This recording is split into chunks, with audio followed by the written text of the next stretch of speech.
Hey, it's Minimalist Gourmet.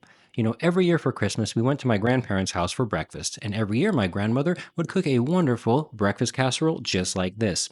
As an adult, I totally understand why. Not only is it delicious, but it's super easy to make, and you can feed a ton of people from a single dish. This is my take on a traditional breakfast casserole that I like to share with you guys today. So let's get crack-a-lackin'. First thing we're going to do is cook off our meat. You can use breakfast sausage, chorizo, bacon, they're all great options. You can save even more time and energy by just using pre-cooked ham. All you need to do is dice that into little cubes and you're good to go. Next, we need to dice up our vegetables that we're using. I'm going super simple with just a little bit of onion and garlic. But remember, guys, you can use whatever you like. You can use some bell peppers, mushrooms, spinach, tomatoes. They all work fantastic. In a large bowl, we're going to crack our eggs. And as always, guys, recipes in the description below. This is one of those recipes you can double, triple, quadruple, depending on how many people you're cooking for. And while you're down there checking out that recipe, don't forget to like, share, comment, and subscribe. I'd love to hear from you, and it really helps the channel out. We're going to add our salt, and do keep in mind if you're using something like bacon or a cured ham, that can be pretty salty, so just adjust accordingly. Of course, we need a decent amount of ground black pepper. A bit of dried herb mix goes in along with a little bit of oregano. Again, use what you like. Paprika, cumin, a little bit of dill. How about some cayenne? They all work fantastic. Our heavy whipping cream goes in. Of course, if you'd like a lighter version of this, you can certainly substitute it for an equal part of milk. Now give everything a thorough mix. I had a joke about breakfast, but my wife didn't like it. She thought it was waffle. On to assembly. The bottom layer, I'm going to be using these little cubed hash brown potatoes, which are frozen. But really, you can use anything from shredded potatoes all the way up to those patties like the ones that they sell at McDonald's. Just look in your frozen section, and I'm sure you will find something that'll work. Whichever type you use, we're going to make a nice even layer across the bottom of our pan. If you're using the McDonald's style of hash brown, definitely use a square pan. They fit a lot better. Next up is our first layer of cheese. Again, use what you like. You can use anything from cheddar to mozzarella, feta, Colby Jack, a little bit of Parmesan. They all are great options.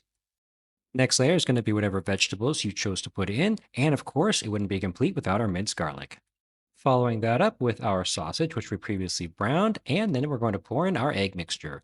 Make sure to give it a little stir before you pour it in just to make sure everything's well mixed. Don't pour too aggressively here. You don't want to lose all of those beautiful layers that you just made, so just take your time and pour this over nice and slowly. Finally, we're going to finish this off with the other half of our grated cheese, which is going to give us that beautiful brown crust that we're looking for. We're going to start off baking this covered. That way everything can get done inside without over browning the top. Then we'll finish it uncovered, crisping up that cheese nicely. Put this in a preheated 350-degree oven for about 35 to 40 minutes. The anti-slip mat needs to stay on the counter though. I let mine cook for about 35 minutes. I'm going to go ahead and pull it out so we can remove the aluminum foil. We want to finish this uncovered. Use a fork to protect your hands. There's going to be quite a bit of steam buildup in here, and you definitely don't want to burn yourself.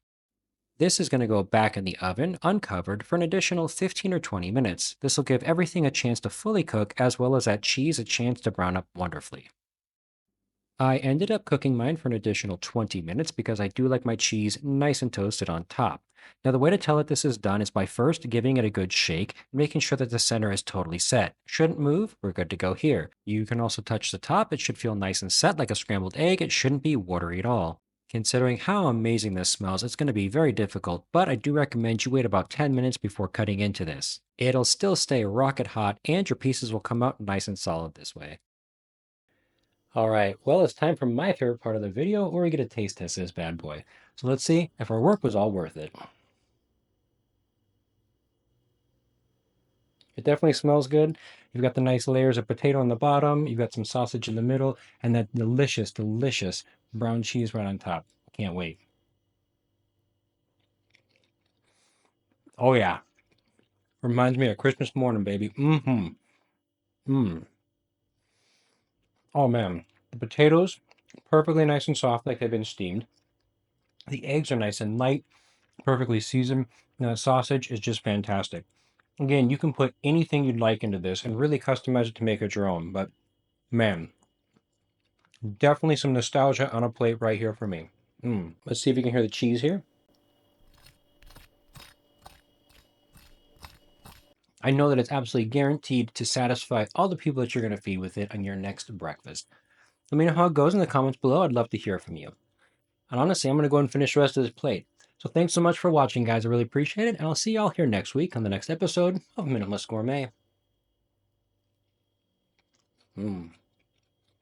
By the way, did I mention leftovers keep extremely well? Mm. If there are any leftovers, that is.